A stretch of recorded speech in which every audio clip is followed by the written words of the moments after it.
El gran salón del palacio olía a cera de velas derretida y a miedo contenido. 47 omegas, todas envueltas en seda.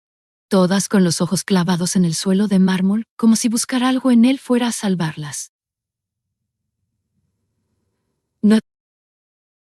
Olive no llevaba seda. Llevaba una capa gris remendada en 3 sitios distintos, los últimos 2 con hilo de color diferente porque no había más del mismo. Llevaba tierra seca bajo las uñas, esa costra oscura y honesta que deja la raíz de mil en rama cuando se trabaja en serio. Y llevaba algo que no se veía pero que pesaba más que todo lo demás. El nombre de cada niño de Olofin, grabado en algún lugar del pecho que no sabía cómo nombrar. El consejo la había elegido a ella. No porque fuera la más bella ni la más dócil. La habían elegido porque el rey lobo había pedido específicamente una omega sanadora, alguien capaz de tratar una herida de alfa sin que le temblaran las manos ni los principios. Y Olive era la única Eodo Olofin que cumplía esa condición sin necesitar que le explicaran 2 veces lo que había que hacer. ¡Qué honor!, le dijeron. ¡Qué sacrificio!, pensó ella. Jonathan entró sin anunciarse. Sin corona. Sin guardia de honor ni fanfarria, de ningún tipo. Caminó entre las omegas de seda con la serenidad de quien busca algo que ninguna de ellas tiene y lo sabe de antemano. Se detuvo justo frente a Olive. Ella no bajó los ojos. Él tampoco. Una noche, dijo él, en voz baja y precisa, como si estuviera ofreciendo los términos de un contrato y no una humillación encubierta. Si aguantas hasta el amanecer, Olofin quedará protegida para siempre. Por ti. Olive sintió el frío del mármol subirle por los pies descalzos hasta los tobillos. ¿Y si me niego?, preguntó ella. Jonathan no respondió de inmediato. Ese silencio era respuesta suficiente. Aguantaré hasta el amanecer, dijo Olive. Lo que no sabía entonces era que el amanecer iba a cambiar algo que aún no tenía nombre. Algo que, de haber sabido su peso, tal vez la habría hecho vacilar en el umbral. Pero no lo sabía. Y entró. La sala del consejo de Olofin. Por la mañana. 3 días antes del plazo límite. La anciana Maren colocó la carta sobre la mesa como quien deja caer algo que quema, y no quiere que le estallen en las manos. Olive la leyó de pie. Siempre leía las malas noticias de pie. Sentarse le daba la sensación de que las noticias estaban ganando la partida. La carta venía del palacio, de Jonathan, o al menos de quien escribía en su nombre con una tinta tan cuidada y tan fría que parecía una amenaza camuflada en prosa administrativa. La solicitud era quirúrgicamente específica. No se pedía una omega para ceremonias. No se pedía una omega para la exhibición. No. Se pedía una sanadora. Alguien capaz de tratar heridas complejas de alfa, músculo desgarrado, hueso fracturado, el tipo de daño que solo ocurre en una guerra de verdad y no en los pasillos perfumados de ningún palacio. Un solo nombre había sido presentado desde Olofin. El suyo. Eres la única sanadora sin pareja con experiencia real en campo, dijo Maren. No la miró cuando lo dijo.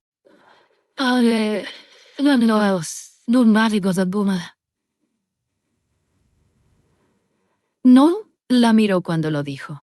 La única que ha trabajado heridas de frontera. Olive dejó la carta sobre la mesa con cuidado. Con demasiado cuidado.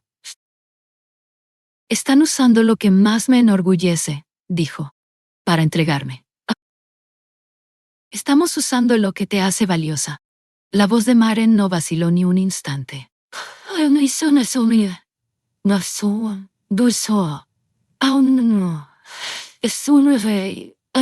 Si hubieran querido a alguien decorativa, estarías a salvo.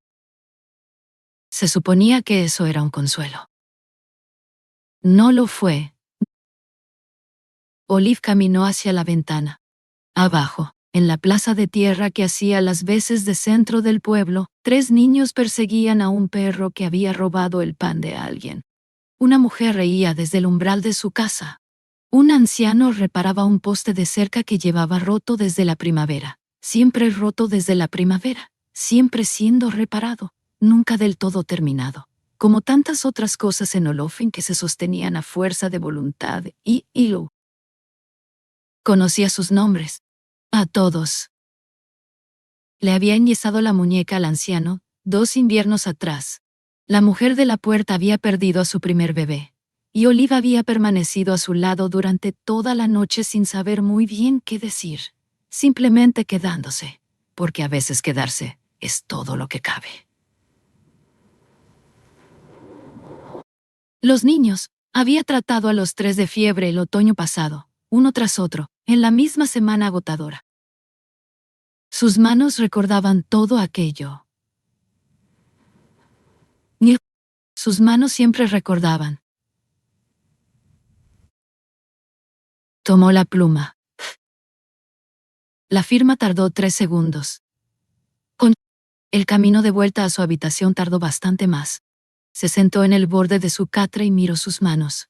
Las uñas cortas, la tenue mancha de raíz de milenrama en el pulgar izquierdo que nunca terminaba de lavarse del todo. Y se dijo lo que necesitaba creer. Su capacidad ya había salvado al pueblo. Antes. Esta noche no era distinta. Solo una vez más. Pero todas las veces anteriores, había curado la herida de otro. Esta vez era ella lo que se ofrecía. Hizo una sola bolsa. Primero el botiquín, con ese orden meticuloso que era suyo y de nadie más. Luego un cambio de ropa. Nada más, porque no había nada más que una sanadora necesitara llevar a una transacción. El carro salió de Olofin al mediodía. No miró atrás. No porque no tuviera miedo. El miedo lo tenía, perfectamente reconocible y bien localizado justo debajo del esternón. No miró atrás, porque sabía que si volvía a ver a esos niños se bajaría del carro, y entonces todos morirían. Esa era la clase de persona que era. Nunca se había preguntado si eso era algo bueno. El Palacio Real. El estudio privado de Jonathan Punta.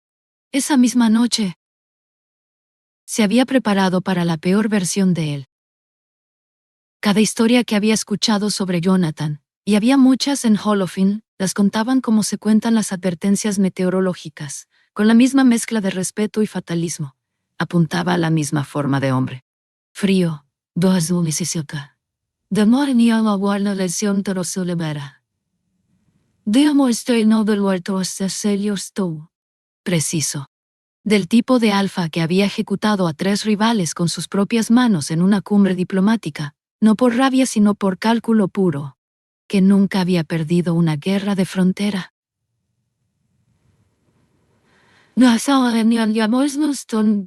Que nunca, en 11 años de reinado, había tomado compañera. La puerta se abrió. Ella entró. Y allá venía. La peor versión no estaba allí.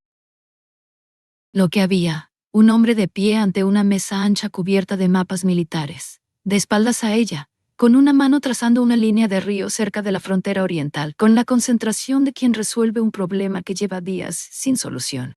Seguía con su ropa de día, sin ceremonia, sin armadura, sin ningún aparato de poder que ella pudiera ver. La habitación olía a cera de vela quemada hasta el cabo, y a pergamino viejo y a algo que tardó un momento en identificar.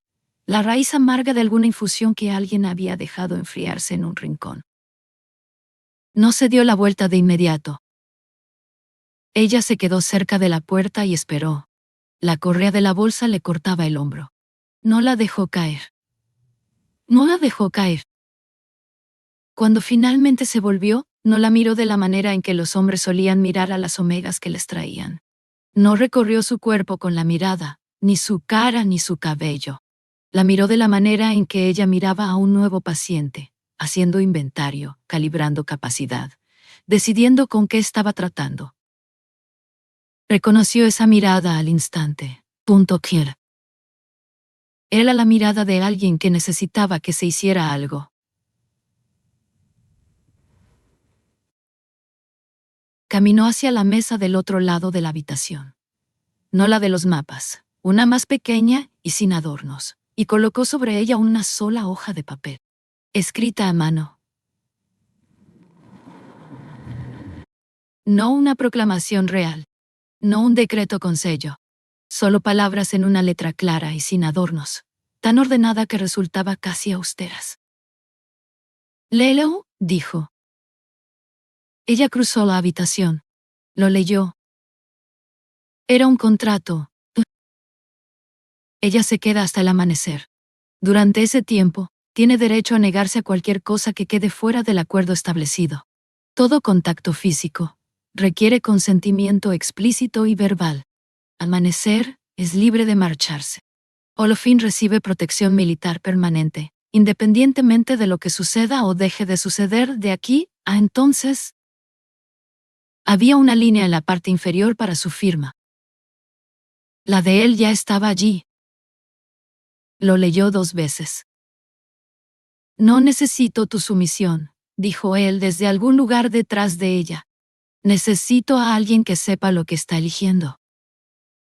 Olive dejó el papel sobre la mesa junto a un asunto. Tomó la pluma que había al lado. Firmó. «Oiga, ne bisogna moglie entera. A la lente se la sursurio de bravo sud». Luego se dio la vuelta y le tendió la pluma. «No confío en las palabras», dijo. «Confío en el papel». Algo se movió en la comisura de su boca. Tonta. No exactamente una sonrisa. La sugerencia de una, contenida con práctica de años. Tomó la pluma. Sus dedos no se tocaron. Ella se aseguró de eso. ¡Ja! Dave. Pero cuando él la tomó, su mano pasó lo suficientemente cerca de la de ella, como para que sintiera algo. No calor, no electricidad de los cuentos. Algo más silencioso y más extraño, como reconocer una palabra en un idioma que no había hablado en años, y que sin embargo el cuerpo recuerda antes que la mente. Tiró la mano. Dejó la bolsa en el suelo. Decidió no pensar en ello. Jonathan volvió a sus mapas. Ella se quedó en medio de la habitación y comprendió, lentamente, que no iba a abalanzarse sobre ella. No iba a amenazarla.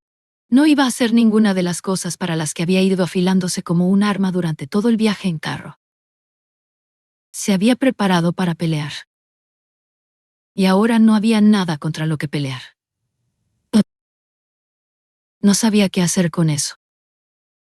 La misma habitación. 1 hora después. Una pequeña mesa con comida que ninguno de los dos había pedido. Un sirviente había traído la cena sin que se la pidieran. 2 platos, comida sencilla, el tipo de comida que sugería que alguien en ese palacio había anticipado la incomodidad y había intentado resolverla con sopa de raíces y pan de centeno. No era hospitalidad en el sentido ceremonioso. Era algo más parecido a la sensatez. Olive se sentó porque seguir de pie otra hora le parecía peor que cualquier otra cosa. Jonathan se sentó enfrente. No le sirvió vino. No señaló la comida ni realizó ninguno de los rituales de la hospitalidad formal. Simplemente se sentó, partió un panecillo con ambas manos, con esa clase de gesto práctico que no tiene nada de afectado, y preguntó: «¿Cómo es el suelo en la cresta norte de Olofin?» Ella levantó la vista. «Rocoso», dijo, tras una pausa que duró exactamente lo que tardó en decidir si responder o no. «Malo para cultivar. Bueno para raíces. Las medicinales». «¿Qué raíces?» «Ni la rama gris, principalmente. Algo de hinojo amargo cerca de los lechos del arroyo». «¿Por qué?» «¿Cómo está el arroyo al este del centro del pueblo?» Ella dejó la cuchara sobre la mesa con calma. «Estás preguntando como un general», dijo. «Soy un general». Los generales que quieren invadir no suelen preguntar por raíces medicinales. «¿No? Buah», partió otro trozo de pan. No lo hacen. Ella lo estudió un momento. Estaba comiendo sin observarla, lo cual era raro. Cada alfa, con quien había tenido trato en algún contexto social, la había observado de esa manera característica, en que los depredadores rastrean el movimiento, esperando el momento en que algo delata al otro. Jonathan tenía los ojos puestos en una anotación junto a su plato. Volvió a tomar la cuchara. El arroyo oriental se desborda en primavera, dijo. El camino parece transitable en un mapa. No lo es. Cualquiera que intente mover tropas por allí en marzo perdería 2 caballos como mínimo en el primer kilómetro, y el terreno después de eso no mejora. Jonathan escribió algo en su libreta. Noah a sola vista. ¿Y la cresta? Un punto de estrangulamiento natural. Un hombre con un arco largo podría mantenerlo durante 1 hora contra 20. Si sabe lo que hace. ¿Alguien lo ha hecho? Mi abuelo. Hace 40 años. Hizo una pausa. Fue él quien trazó el mapa original de los límites de Holofin. El que tu ejército ha estado usando. Jonathan levantó la vista entonces. La miró de verdad, no de reojo, no de manera superficial. El informe de Mare no incluía eso, dijo. Mare no lo sabe todo sobre Holofin. Olive lo dijo sin rencor, solo como un hecho de los que no necesitan defensa. Ella conoce la política. Yo conozco la tierra. Él sostuvo su mirada un momento. Luego volvió a bajar la vista a su papel. Háblame de las hierbas de frontera, dijo. Las que usas para las heridas de mordedura de Alfa. Esta temporada he perdido 3 soldados por infección con los protocolos de tratamiento estándar. Algo en su pecho cambió de textura. No se ablandó. No se calentó de ninguna manera sentimentalizable. Solo cambió, como cambia un tejido cuando la presión sobre él se aplica en el ángulo correcto. Porque eso era su territorio. Lo que sabía mejor que nadie y que nadie se había tomado la molestia de preguntarle, salvo cuando alguien ya estaba en peligro de muerte. Él preguntaba antes de que nadie estuviera muriendo. Habló durante 40 minutos. Él escuchó sin interrumpir ni una sola vez. Afuera, el palacio se asentaba en los sonidos nocturnos, guardias distantes, viento contra la piedra antigua, la campana baja que marcaba la 2:a hora. Dentro, la sopa se enfrió, y ninguno de los dos lo notó hasta mucho después. Olive no bajó la guardia. Pero en algún momento de la 2:a hora, sin que pudiera señalar el instante exacto, dejó de esperar el ataque. Y eso, lo entendería solo mucho más tarde. Era mucho más peligroso que el odio. Porque el odio te mantiene alerta. Esto te mantenía presente. Escena 2.1. El superviviente, no el conquistador. El estudio. Más tarde. El fuego había bajado hasta su último cuarto. Olive vio la cicatriz cuando Jonathan extendió el brazo para servir el té. No pretendía preguntar. Era reflejo puro. 8 años de reflejo acumulado. Esa cicatriz, dijo. En tu muñeca, disada. Dice nación suelta ganados que eso sin portfolio. Dice tu muñeca. ¿Cuántos años tiene? Oh. Jonathan dejó la tetera. Ponto un en su poto. Miró su propia muñeca de la manera en que la gente mira las cosas que hace mucho tiempo dejó de ver. No con dolor exactamente, sino con la leve sorpresa de quien recibe un recordatorio de que algo todavía está allí. 19 años, dijo. Ella hizo el cálculo sin querer. Tendría unos 33. Ahora punto. Lo que significaba que había tenido 14 cuando ocurrió fuera lo que fuera. Siéntate, dijo ella. No era una petición. Era la voz de sanadora, la que no pide permiso porque no tiene tiempo de pedirlo. Él se sentó. Ella giró su muñeca hacia la luz de la lámpara. La cicatriz iba desde la base del pulgar hasta 2 pulgadas por debajo del codo interior. No era una herida de hoja. El patrón era incorrecto para eso, demasiado irregular en los bordes, demasiado profundo en los lugares equivocados. Esto no es una cicatriz de combate, dijo. No, Brian. ¿Quemadura? Veneno. Lo dijo de la manera en que alguien dice lluvia o martes. Como dato climático, no como herida. Mis padres murieron en la cena de la Alianza. Yo tenía 14 años. Bebí de la misma jarra y sobreviví. O bebí menos, o alguien cambió mi copa antes de que la alcanzara. Nunca he sabido cuál de las dos cosas fue. Olive no soltó su muñeca. Había tratado suficientes pacientes como para saber que los que hablaban de sus peores cosas con las voces más planas eran los que se habían contado la historia tantas veces que se había vuelto lisa. Como una piedra en el cauce de un río. La forma seguía allí.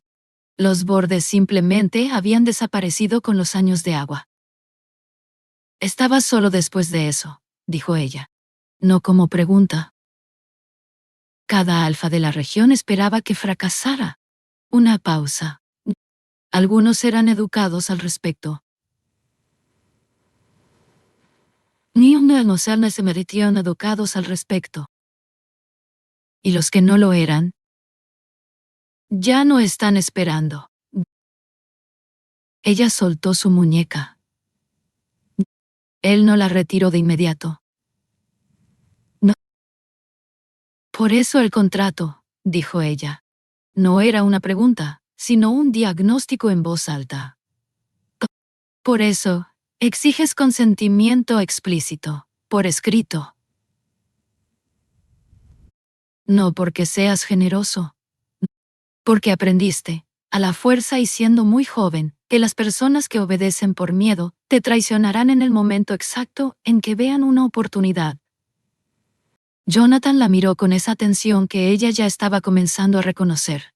Total y sin florituras. Le he contado esa historia a 3 personas en 11 años. Dijo, Pumpos. Mi general. Mi médico. Y ahora a ti. ¿Por qué yo? Guardó silencio un momento. Todavía no lo sé, dijo. Era lo más honesto que alguien le había dicho en todo el año. Ella lo miró. No al rey lobo, no a la alfa que había ejecutado a 3 rivales sin pestañear, no a la firma al pie de su contrato. Miró al muchacho de 14 años que había ido a cenar con sus padres y había despertado huérfano y rey en la misma noche, con una cicatriz de veneno en la muñeca y 11 años de soledad aprendida encima. No sentía lástima por él. No era eso lo que se movía en su pecho. Era reconocimiento.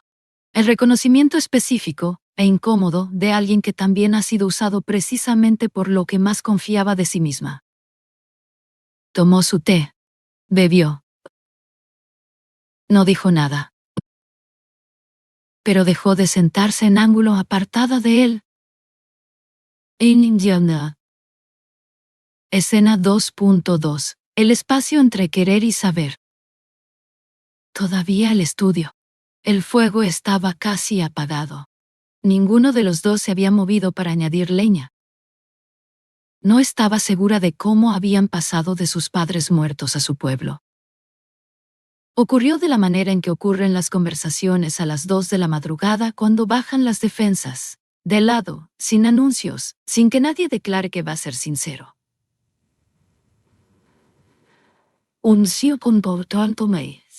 Una cosa tiraba del hilo de otra, y de repente Olive estaba hablando de algo que no había planeado decir, que nunca había dicho en voz alta, a nadie precisamente porque decirlo requería que primero lo reconocieras como real. Siempre se van, dijo. Ahora menos ondelanzas y si algo que curan dentro siento un se o el corso, un poldo, dijo. Las personas a las que sano, vienen cuando algo está roto y se marchan cuando está arreglado. Y lo entiendo, así es como funciona, es lo natural, se detuvo. Volvió a empezar. Había una mujer. Había una mujer. Se llamaba Sera. Perdió a su primer bebé y me quedé con ella durante toda la noche. Sin dormir. No, con tono naciones intensísima. Dormir toda la escuna. Sin irme. Cuando terminó, me apretó la mano y dijo que no sabía qué habría hecho sin mí. Olive dejó su taza. Lleva 8 meses sin hablarme. Se quedó embarazada de nuevo. Es feliz ahora. Ya no necesita una pausa que duró más de lo que debería. No estoy enfadada con ella. No, dijo Jonathan. Pero igual dejó una marca. Me dije a mí misma que no. Pon. La mayoría de las marcas que importan son las que nos decimos a nosotros mismos que no ocurrieron. Ella lo miró.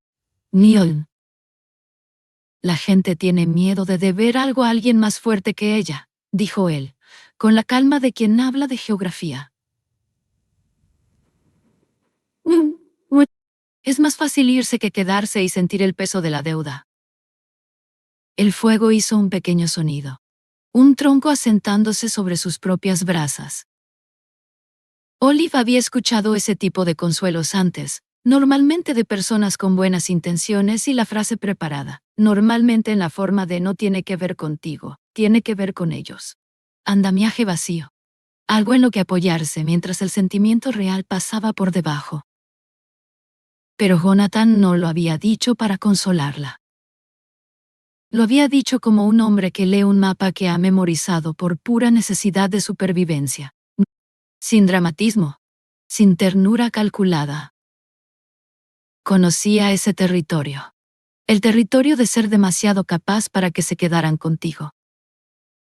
El espacio entre ellos en el banco había ido reduciéndose durante la última hora en incrementos tan pequeños que ella había seguido, sin notar. Ahora los notaba.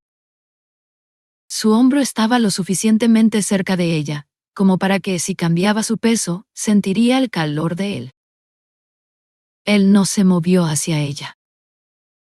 Dijo, en voz baja, como quien hace una pregunta que tiene peso real. ¿Puedo? Va. Su mano, levantada levemente. Hacia su cabello. No su cara. No su hombro. Solo un mechón suelto que había caído sobre su mandíbula.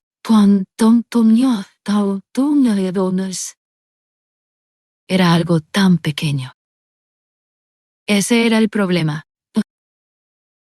Se había preparado para la fuerza, para la presión, para algo contra lo que empujar. No se había preparado para un hombre que pedía permiso antes de tocar 3 pulgadas de su cabello, como si esas 3 pulgadas tuvieran el mismo peso que cualquier otra decisión que hubiera tomado en su vida. Todo su cuerpo dijo sí antes de que pudiera detenerlo.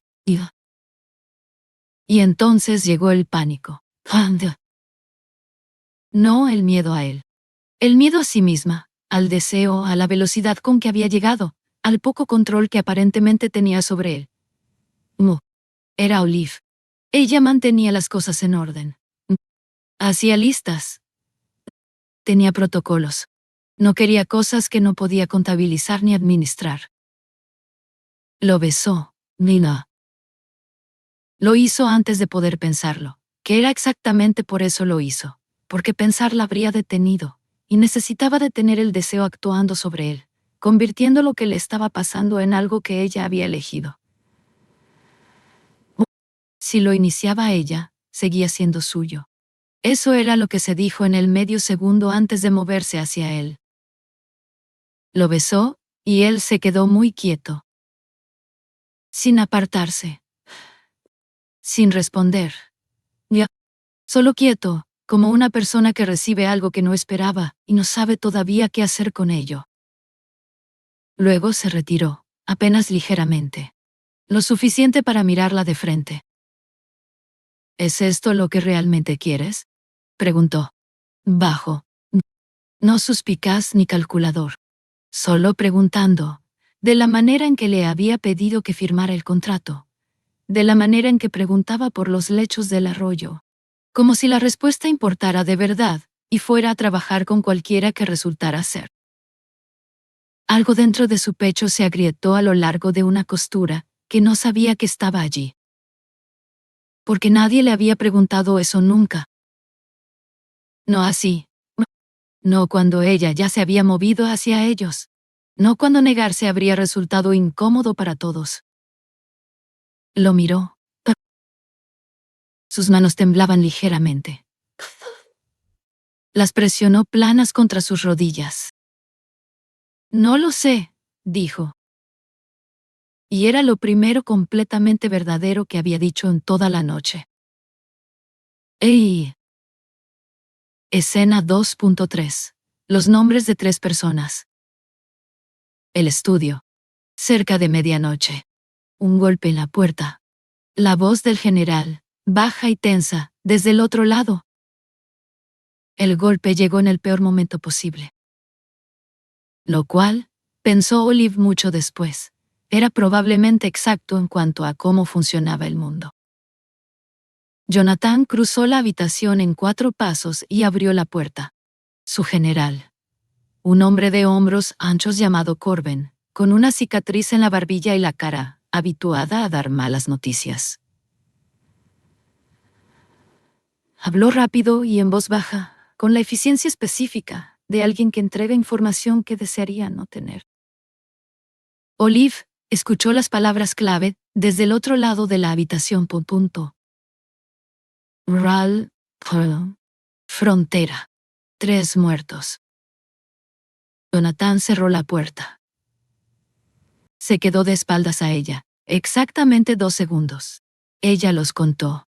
Observó sus hombros, el pequeño ajuste de peso, apenas perceptible, el cuerpo absorbiendo el impacto y decidiendo qué hacer con él.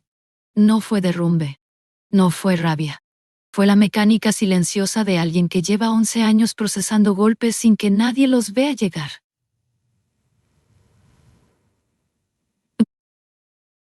Se dio la vuelta.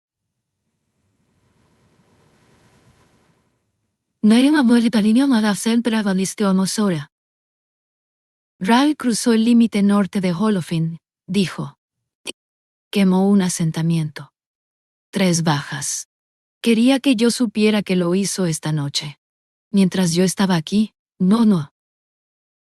La garganta de Olive se cerró. Pensó en el límite norte. Sabía exactamente qué asentamiento. Milias. La familia Marsh, los hermanos Wen que llevaban el molino desde que su padre había muerto, y lo habían sacado adelante sin que nadie se lo pidiera. La vieja viuda a la que todos llamaban tía Cort, que tenía cabras, y tenía cabros sobre el tiempo, y sobre casi todo lo demás. Necesito retirar 2 escuadrones de la línea oriental, dijo Jonathan. Ya estaba en su mesa de mapas. Ral lo sabe. Retirarme del este debilita mi posición con el señor Fenn. Llevo 4 meses negociando esa franja de tierra. Este movimiento me cuesta la negociación. No le estaba diciendo esto para que lo consolara. No le pedía opinión sobre la estrategia. Estaba pensando en voz alta, de la misma manera en que ella había estado pensando en voz alta toda la noche. Ella se levantó y caminó hacia la mesa. Muéstrame, dijo. Él la miró. Muéstrame dónde cruzó. Puso el dedo en el mapa cerca del límite norte. No. Este camino de aquí se inunda en abril. Estamos en mayo. No vino por aquí. Vino por la cresta encima de él, la que trazó mi abuelo. Jonathan miró el mapa. Luego la miró a ella. El punto de estrangulamiento, dijo. El punto de estrangulamiento. Lo que significa que traía un guía que conoce ese terreno.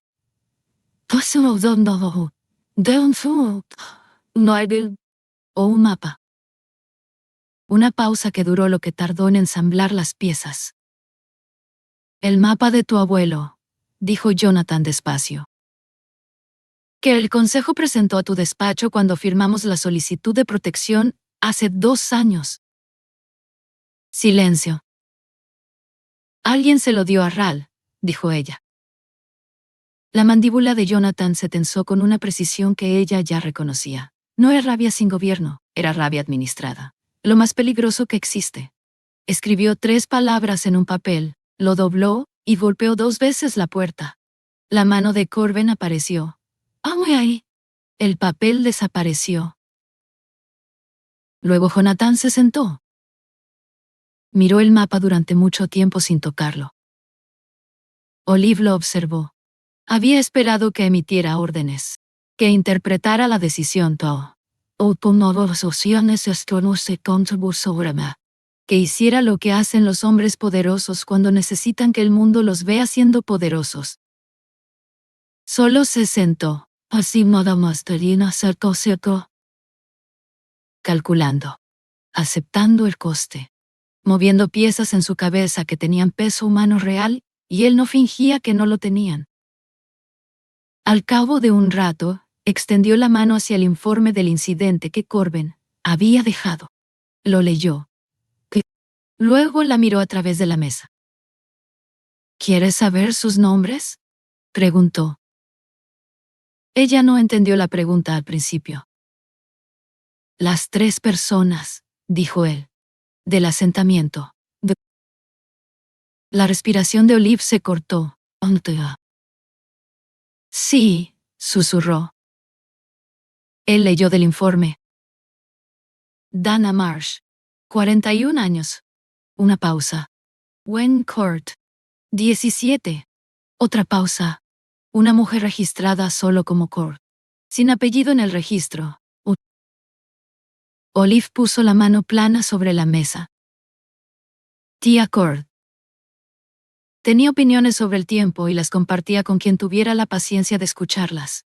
Le había dado a Olive queso de cabra seco, envuelto en tela la última vez que había pasado por allí, y le había dicho vuelve en otoño, la leche de temporada tardía. Hace mejor queso. Olive no iba a volver en otoño. No lloró. Algo ocurrió detrás de sus ojos que no era llorar. Era más como una puerta cerrándose sobre algo que ya no podía cambiarse. Jonathan no dijo lo siento. No dijo haremos justicia ni que no quedaría sin respuesta. No dijo nada. Simplemente dejó el informe sobre la mesa donde ella podía ver sus nombres escritos. Fue entonces cuando Olive dejó de poder pensar en él como algo que debía soportar. No podías respetar a alguien y soportarlo al mismo tiempo. Todavía no sabía qué hacer con eso. Ay. Escena 2.4. Una mano sobre la mesa. Más tarde. La ventana. El cielo afuera se había vuelto del azul profundo de la última hora, antes de que el amanecer empiece a pensarse a sí mismo.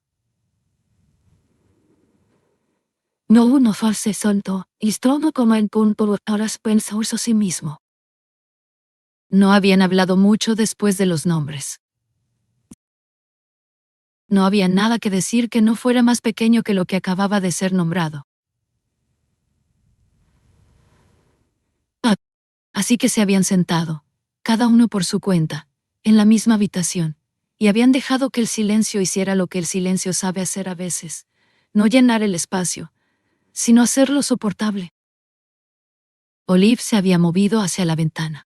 Jonathan la había seguido, no de cerca, y se había sentado en la silla próxima, no a distancia de contacto. Solo presente, como se está presente junto a alguien cuando el estar cerca es lo único que se puede ofrecer. Al cabo de un rato, él dijo, Doas. Hace 2 años. La campaña de frontera cerca de la cresta oriental de Holofin. Su voz era tranquila, sin prisa. La voz de alguien que cuenta algo que lleva tiempo guardado sin ningún destinatario. Recibí una herida grave. Mi unidad tuvo que retroceder sin mí. Estuve 6 horas en un hueco en el suelo, esperando que amaneciera o que me encontraran, lo que llegara primero. Una pausa. No debería haberme estabilizado. La herida era lo suficientemente profunda como para que debería haber seguido perdiendo sangre. Pero en algún momento alrededor de la tercera hora, mi cuerpo simplemente paró de hacerlo. Olive se giró desde la ventana ligeramente. No del todo, lo suficiente para mostrar que escuchaba. Olí algo, dijo. Miel en rama gris. Hinojo amargo. Lluvia en suelo de bosque. Una pausa. El instinto del lobo no funciona como el pensamiento racional. Punto. No se explica a sí mismo ni pide permiso. Solo responde. Y algo en mí respondió a ese olor como si supiera que estaba a salvo. Como si algo en ese aroma me dijera que podía soltar. Miró sus manos. No pensé mucho en ello después. Sobrevives cosas y sigues adelante, porque si te quedas demasiado tiempo mirando atrás pierdes el paso. Pero esta noche, cuando entraste al salón, se detuvo. Ella esperó. Oh. Era lo mismo, dijo. Exactamente lo mismo. Dudo. Olive se giró para mirarlo de frente. Sabía lo que no estaba diciendo del todo. Cada persona en los territorios del lobo conocía la vieja historia. Echo Bound, la compañera de resonancia, la Omega, cuya presencia podía estabilizar a un alfa herido a distancia, como si algo entre ellos funcionara antes de que ninguno de los dos lo decidiera. Era el tipo de historia que se contaba a los niños para explicar por qué el mundo tenía el orden que tenía. El tipo de historia que los sanadores aprendían a mirar con escepticismo honesto. Punto. Cada sanadora de Olofin huele a milenrama gris, dijo. Es la raíz medicinal más común en toda la región fronteriza del norte. El olor estaría en cualquiera que trabajara con ella. Lo sé. Hecho bound es un concepto anterior a cualquier documentación científica. No hay ningún mecanismo biológico registrado que lo explique. Eso también lo sé. Entonces, ¿por qué me lo estás diciendo? Él la miró. Porque no estoy seguro, dijo. Quiero que eso quede claro entre nosotros. No te estoy diciendo que esto es verdad. No. Te estoy diciendo que no sé si es verdad, que esa incertidumbre me resulta incómoda, y que llevo 11 años sin decir en voz alta cosas de las que no estoy seguro. Esta noche eso me está costando más de lo habitual. Ella abrió la boca. La cerró. Le había contado la historia de sus padres envenenados. Le había leído los nombres de 3 aldeanos muertos como si importaran. ¿Por qué? Importaban. Le había mostrado el coste real de cada decisión estratégica de la última hora, sin tratar de parecer limpio al respecto. Y ahora le admitía incertidumbre. Sin red. Sin ningún aparato de poder que lo protegiera, si ella decidía usar esa admisión contra él. No sé qué quiero hacer con esa información, dijo ella finalmente. No tienes que hacer nada con ella. Extendió la mano y la colocó sobre la mesa entre ellos. Con la palma hacia arriba. Abierta. No hacia ella. No extendida en su dirección. Y solo allí, descansando sobre la madera oscura como algo ofrecido sin exigencia. Podía tomarlo o no tomarlo. Podía levantarse e ir al otro lado de la habitación, y él plegaría la mano, y eso sería todo.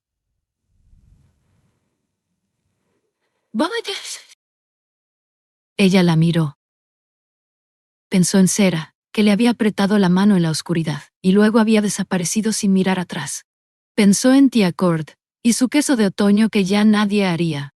Pensó en el contrato con su firma y la de él, y en cómo había sentido, en el carro, que estaba entregando algo que no recuperaría. Ya no lo sentía así. Ahora se sentía como algo completamente distinto, algo para lo que no tenía nombre todavía, algo que le daba un miedo específico y honesto precisamente porque había vivido 31 años sin ello, y no sabía lo que le costaría quererlo. No tomó su mano, pero no se apartó de la ventana. Y ambos entendieron la diferencia sin necesitar nombrarla. Escena 3.1. La propuesta real. El estudio. 1 hora antes del amanecer. El cielo afuera había pasado del negro al azul violáceo profundo que llega justo antes de que el mundo recuerde que tiene un sol. Jonathan se levantó. No bruscamente. De la manera en que se levanta un hombre cuando ha estado sentado con una decisión durante mucho tiempo y finalmente ha terminado de cargarla en silencio y necesita ponerla en movimiento. Caminó hacia la ventana. Se quedó un momento de espaldas a ella, mirando ese cielo amoratado donde las últimas estrellas empezaban a perder su argumento con la oscuridad. Luego se dio la vuelta. El contrato expira al amanecer, dijo. Antes de que lo haga, quiero decir algo que no está en él. Olive levantó la vista desde el alféizar donde había estado sentada durante la última media hora, con las rodillas recogidas hacia el pecho y las manos alrededor de una taza de té que se había enfriado hacía 1 hora y que había seguido sosteniendo de todas formas. Esperó. Olofi necesita un representante en esta corte, dijo. No alguien que sonría y asienta. No eres un punto de pop. No alguien que haga la habitación más cómoda de lo que debería ser. Alguien que me diga cuándo me equivoco antes de que ya haya cometido el error irreparable. Hizo una pausa. En las últimas 2 horas has corregido mi evaluación de la frontera oriental. Has identificado una brecha de seguridad en los registros de mapas del Consejo y me has explicado por qué el camino del arroyo era impracticable antes de que pudiera enviar a 20 hombres directamente a una inundación. Otra pausa. Tengo asesores que llevan 11 años en este palacio que nunca han hecho ninguna de esas 3 cosas. Olive dejó la taza. No estás pidiendo mi mano, dijo lentamente. Estás reclutando. Estoy haciendo las 2 cosas. Lo dijo sin ceremonia, sin adornos. Y te digo que para mí son lo mismo. No quiero una Omega que interprete un papel que alguien escribió para ella. Quiero a alguien que conozca la frontera norte mejor que mis generales, que pueda saber cuándo una herida está infectando antes de que empiece la fiebre, y que aparentemente es constitucionalmente incapaz de quedarse callada cuando cree que alguien está equivocado. Algo se movió en su pecho. No calor, no ese calor sentimental de los cuentos. Algo más estructural que el calor. Como una pared descubriendo que tiene una puerta donde creía que había solo piedra, punto. Le habían pedido matrimonio una vez, a los 24 años, por el hijo de un mercader del valle que le había dicho que era buena y amable y haría un hogar tranquilo. Había dicho que no sin saber con exactitud por qué. Ahora lo entendía con una claridad que casi hacía daño. Porque ser querida por tu gentileza era ser querida por tu utilidad en volumen bajo. Por lo que haces cuando no estás siendo tú misma del todo. Esto era diferente. Esto era alguien diciéndole, quiero la parte de ti que incomoda a la gente. Quiero exactamente lo que los demás han tolerado en ti como un defecto. Pum, pum, pum, pum, pum. Se levantó. Caminó al otro lado de la habitación. Tondo, no alejándose de él. Solo necesitando moverse, necesitando las piernas bajo ella, necesitando pensar de pie como siempre había pensado las cosas que importaban. Se había preguntado durante todo el viaje en carro hasta este palacio, ¿a qué vuelvo? Conocía la respuesta. Siempre la había conocido. El catre, el botiquín ordenado, el pueblo que la quería en abstracto y mantenía cierta distancia cuidadosa en la práctica. El asiento vacío de cera en el mercado los martes. La sensación de ser esencial y de alguna manera, silenciosamente, sola. Se había dicho a sí misma que era suficiente. Que era una buena vida. Que querer más era egoísta cuando la gente la necesitaba, y ella podía darlo. De pie en esa habitación, a la hora que fuera, con los nombres de 3 personas muertas todavía en el pecho como piedras, miró esa creencia directamente por primera vez en 31 años. Sus manos se movieron.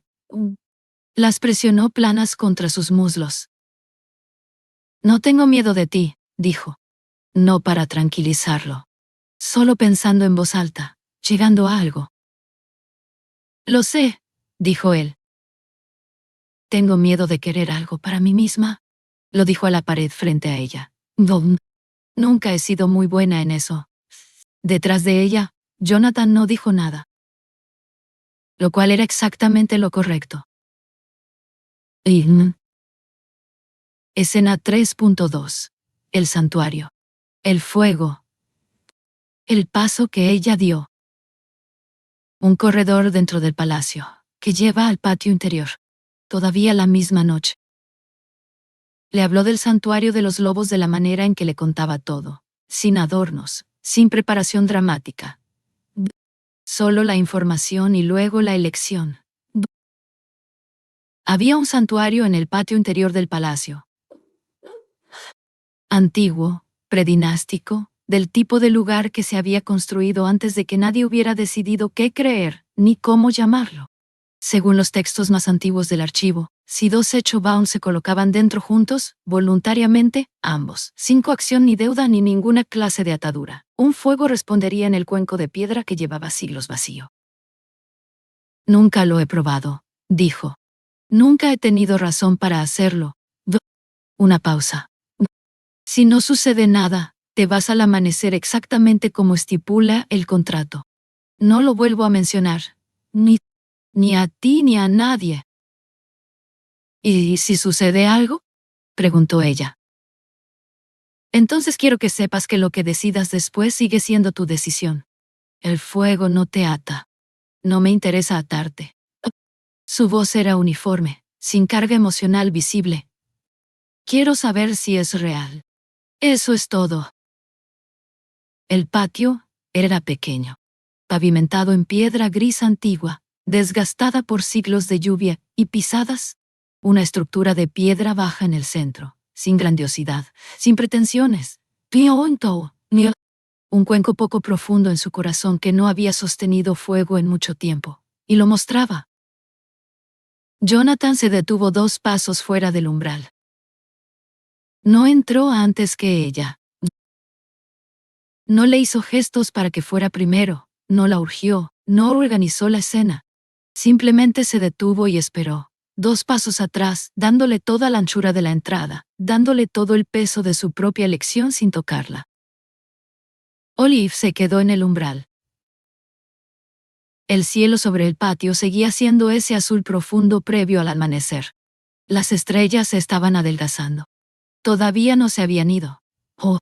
Solo empezaban a perder la batalla con la luz que venía desde el horizonte. Pensó en los niños de la plaza de Olofen, persiguiendo al perro con el pan robado.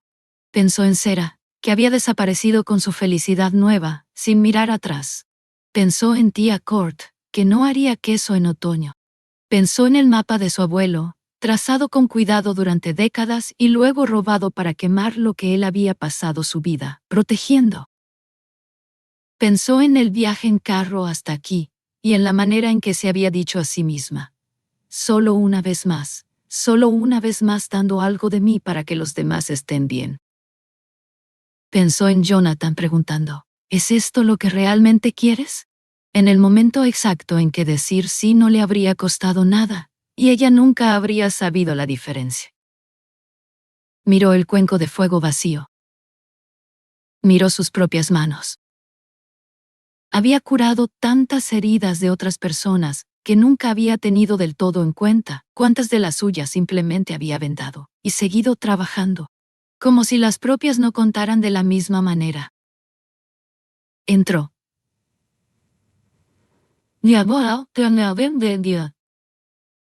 No por Olofin. No por el contrato. No por el destino ni la leyenda ni el tirón de algo para lo que todavía no tenía nombre.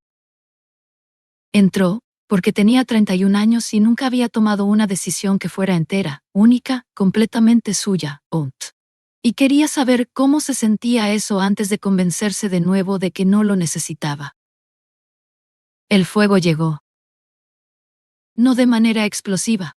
no con el dramatismo de los cuentos antiguos. Surgió en el cuenco de piedra de la manera en que se despierta algo que lleva tiempo durmiendo. Despacio. Luego de manera constante. Luego con un calor que no era solo calor. Era el tipo de calor que se mueve por el cuerpo y se asienta en algún lugar detrás de las costillas, donde no tienes palabras para describirlo, pero lo reconoces igual. Se quedó en él y sintió que algo se desanudaba. Se dio la vuelta para mirar a Jonathan. Él estaba mirando el fuego. Luego la miró a ella. Y entendió en ese momento algo sobre él que no había terminado de ensamblar antes. Lo había visto calcular y decidir y absorber pérdidas sin pestañear.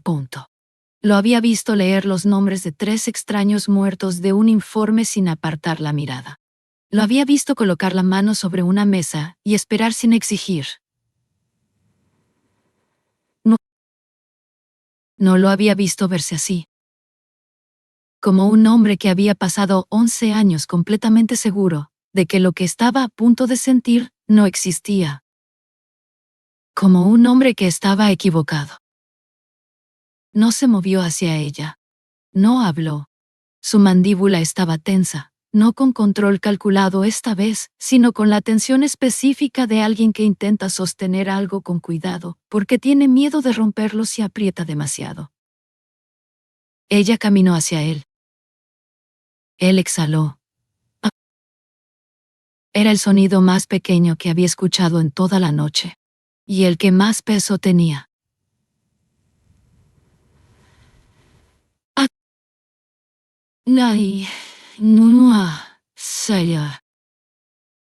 Escena 3.3. El amanecer.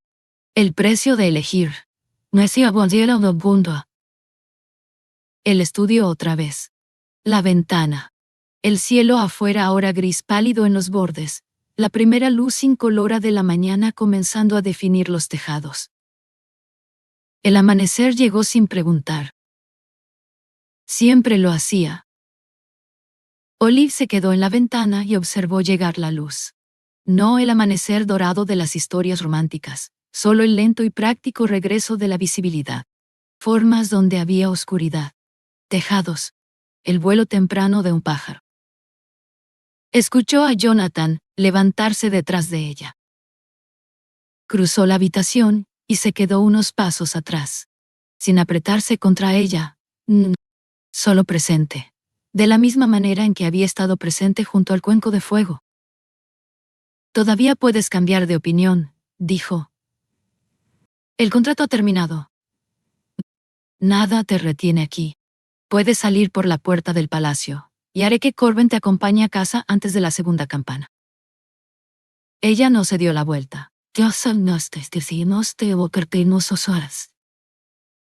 Lo sé, dijo. El silencio que siguió era un tipo de silencio diferente a todos los anteriores de esa noche. Los de antes habían estado llenos de cosas aún sin decidir, de palabras que gravitaban sin saber si caer. Este era después.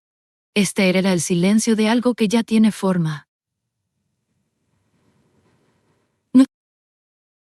Se dio la vuelta. Él la miraba de la manera en que había mirado el fuego, como algo de lo que todavía no estaba del todo seguro de que fuera real, como algo que podría desvanecerse si miraba demasiado directamente. No me quedo por el fuego, dijo ella. Lo sé.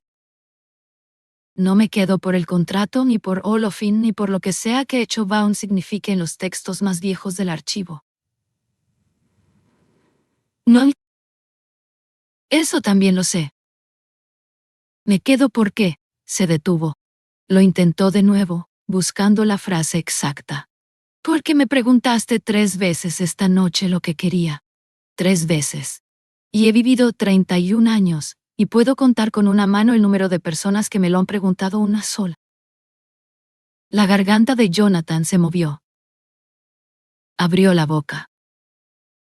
La puerta se abrió. Corben, Coljoven. Su cara compuesta en la expresión de un hombre que lamenta cada decisión que lo ha traído a este momento preciso, pero que no tiene otra opción que estar aquí. Señor, miró a Jonathan. Luego, brevemente, a Olive, punto. El mensajero de Ral llegó a la puerta a este punto. Ultimátum formal. Reclama el territorio norte de Olofin como reparación por 3 años de tributo no satisfecho. Lo entrega en 3 días, o... Una pausa. Movilización total. La habitación estuvo en silencio, punto.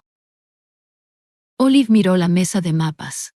Todavía cubierta con las notas de Jonathan de las últimas horas. La línea oriental, la negociación con el señor Fenn, los caminos del arroyo que ella había trazado con el dedo. Su dedo conocía cada camino de ese territorio. Cada cresta. Cada lugar donde el suelo parecía sólido y no lo era. Caminó hacia la mesa. ¿Sabe Ral del acceso sur desde el Valle de Maren? Preguntó. Jonathan la miró. Sus exploradores nunca han llegado hasta allí, dijo despacio. Porque hay 2 entradas, y las 2 parecen impracticables en cualquier mapa. Puso el dedo sobre la carta. No. Esta se inunda. Esta es esquisto suelto. Un caballo se rompe una pata antes de recorrer 50 metros. Pero hay un tercer camino. Trazó una línea que no estaba marcada. Mi abuelo no lo incluyó en el mapa oficial.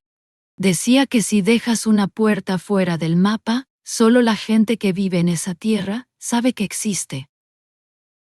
Corben había dejado de respirar visiblemente.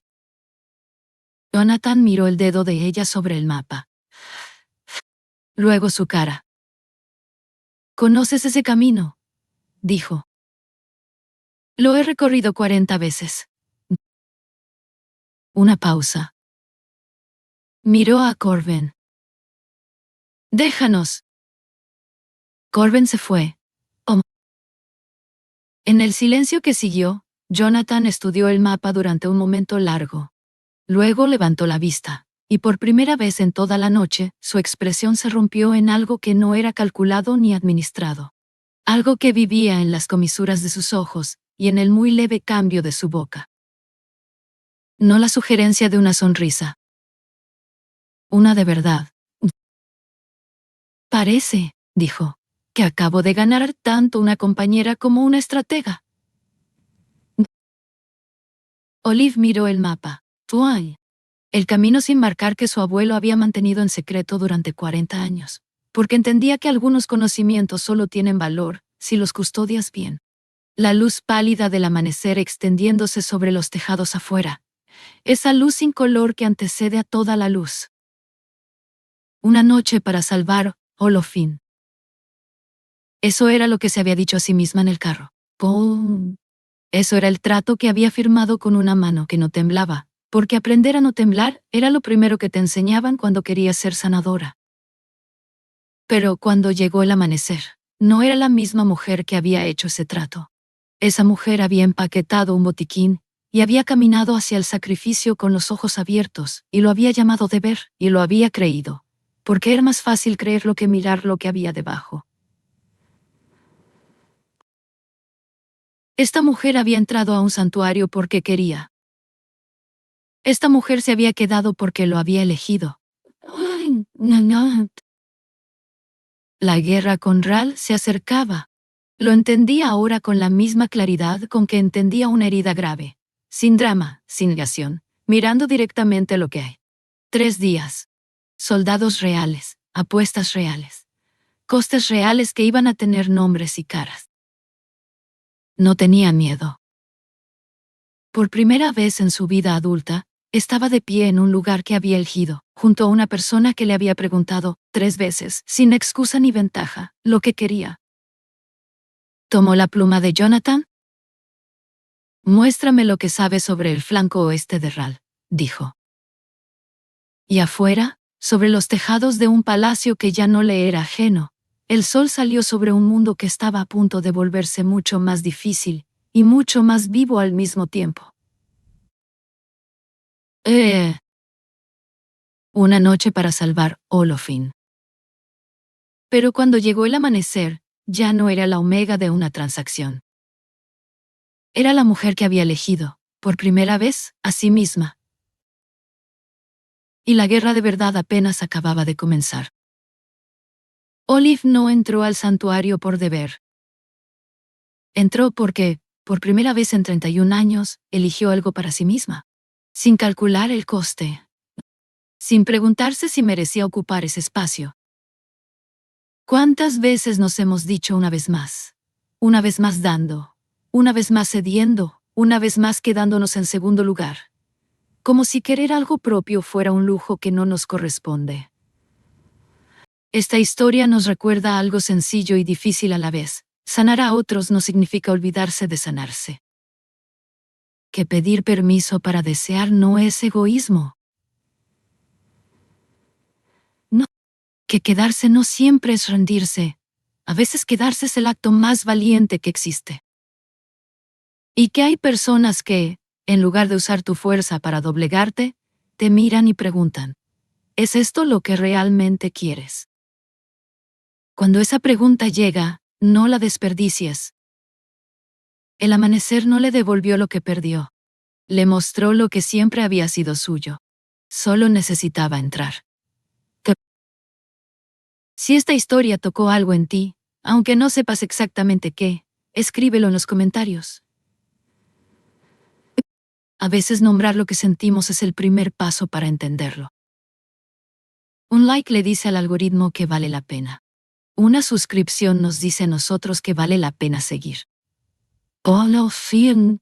Y cada historia nueva que contamos, nace un poco de ti, que te quedaste hasta el final.